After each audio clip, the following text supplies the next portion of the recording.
Well, greetings in the name of my Lord and Savior Jesus Christ to everyone. Welcome to your first snapshot for the Module 1 of Week 1. A few things before we get started. Weekly, I will be posting a snapshot. The snapshot will just be a brief review of what we learned and covered in the course during the week. And it will take a brief look forward at what we'll be covering in the next week. Therefore, this snapshot will consist of materials that we covered during Week 1 of our course, Spirituality and Healthcare. First and foremost, I want to congratulate each of you and say, job well done for Week 1. I thoroughly enjoyed reading each of your posts, as well as your engagement with the subject matter, and most importantly, your questions that you raised, the challenges that were brought up, and your engagement with your cohorts. This, my fellow students, is how we learn. When education seems like it's challenging sometimes, take a deep breath and understand this. Anything that grows us or nurtures us will at some point in our lives be challenging. So everyone, I again want to say congratulations to you on successfully completing Week 1 of the course, Spirituality and Healthcare. So the snapshot will be either in the form of a video like today. I will post that on YouTube because otherwise I cannot send it as an attachment because the file is too large for LiveCloud. I'll post it on YouTube. I'll provide the link in an add-on under the resource tab. Make that announcement in the announcement form as well. And then all you have to do is cut and paste that link into your browser, and hopefully you should be able to view it without any technological problems. Or the snapshot will consist in a written form. It again will briefly review the previous week and take a quick turn and look at what's coming forward. That will be posted under the announcement form. So let's take a look at what we briefly reviewed this week. First of all, we examine what the term spirituality means. There's been a big paradigm shift, and no one wants to be associated too much as being religious anymore. Many scholars debate that there are a distinct difference between being religious, meaning that you conform to the orthodoxis or orthopraxis of a set denomination, as opposed to being spiritual, meaning that perhaps you are in tune with a higher being, or through an existential lens, you realize that there's a higher being bigger than yourself, but may not be identified through the form of known God. So we did that. And then we looked at a few terms. I have some lecture notes here that I'll be reviewing as I go over those. We looked at the term pluralism, which simply means that there's two sources of authority, or two sources of principles, or two beliefs. Anything that's plural meaning more than one.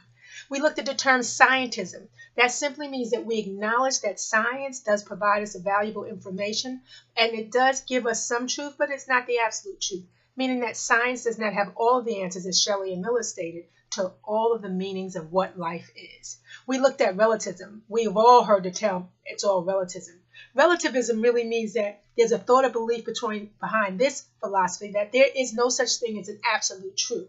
So the questions that arise from that is, then what is truth? Does an individual set their truth?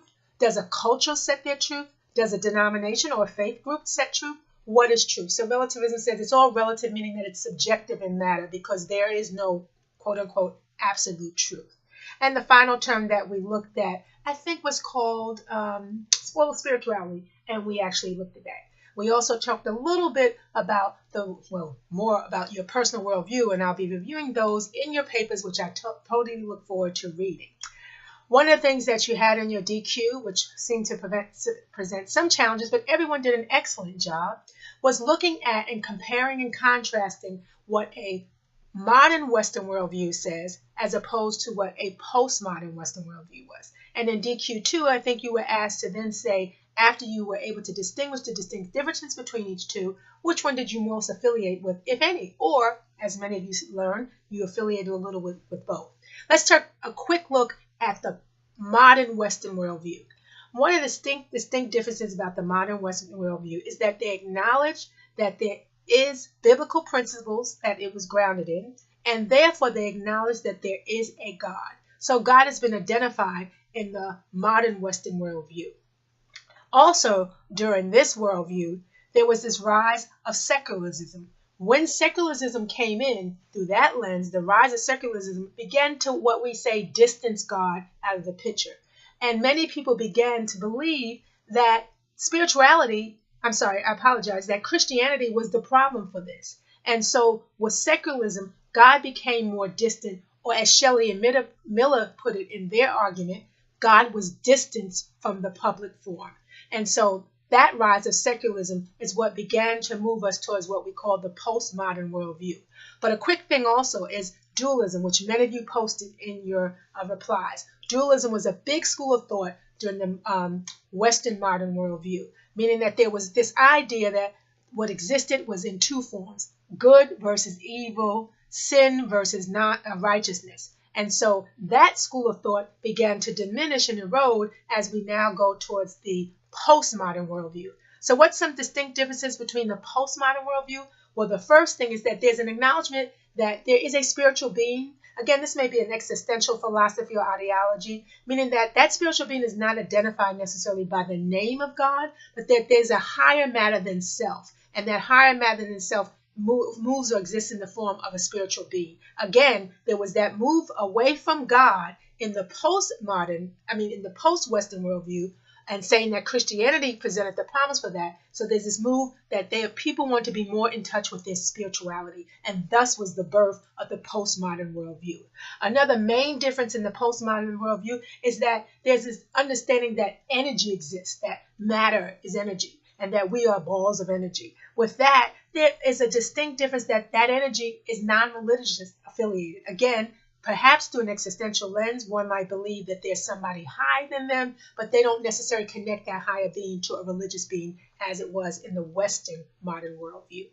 Another increasing difference in this was that many of you put this in your post, and I think this was very interesting, is that science is good, and we acknowledge the value that science contributes to us. However, science cannot, as Shelley and Miller stated, provide all of the answers to what is the meaning of life.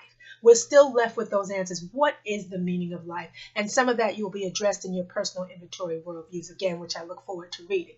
Finally, one of the distinct differences that many of you highlighted in your post that's important and most relevant for this course and for each of you who are in some form in the healthcare sector answering the call to your vocation is the major paradigm shift of holistic care. Why is that so important? Well, holistic care was this paradigm shift that said, guess what?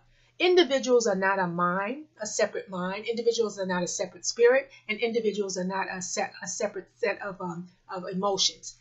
Individuals come as a whole entity. They're a whole being. They come with a mind, and they come with a body, and they come with a spirit. The Joint Accreditation of the Commission of Hospitals also acknowledges this and mandates that public hospitals at least offer not only physical care, which is obvious when someone comes to the hospital, their first ailment is physical, but that they also offer them care psychologically, emotionally, which is same thing, interchangeable words, and they offer them spiritual care, usually through a pastoral care office, Department of Pastoral Care, which would be your chaplains. So that's an important paradigm shift that's relevant for this class that we'll be exploring further, and we'll see that thread kind of undergirded in everything as we go forward in week 2 and throughout the class, because it is important, and many of you said as nurses that's very important to you, that we understand individuals are physical, spiritual, and emotional beings. And as you know, when persons are sick, the disruptive nature of illness, the disruptive narrative, it disrupts their normal narrative, also the vulnerability of illness plays very much on the spiritual part of a person as well as it does on the psychological or / emotional part of a person.